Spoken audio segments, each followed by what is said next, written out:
Okay, I now have a challenge for you. Now that you've learnt how to use the Blender render engine, I want you to create a series of new models. The list below is a series of different models that I would challenge you to create, and then I want you to texture these models using Blender render.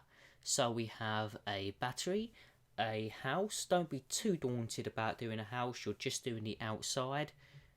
A ladder, hammer, nail, a storage shelf, so a shelf where you'd put books, DVDs, etc., and a plug and plug socket.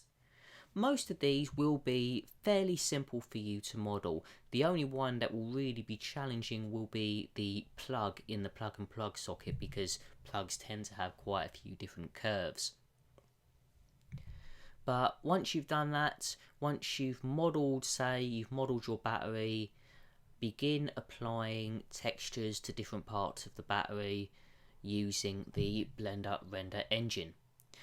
Now this is a completely optional challenge, as all challenges are, but I'd advise you to do this. Not only will it give you a even greater sense of modelling, so you'll have more experience modelling different objects, but also you'll begin to get used to using Blender render.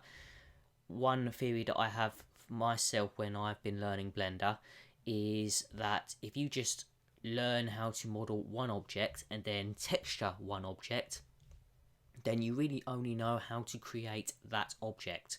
So this challenge helps you create a series of different shapes and sizes with different textures, so that you can really develop your skills both in modeling and in texturing.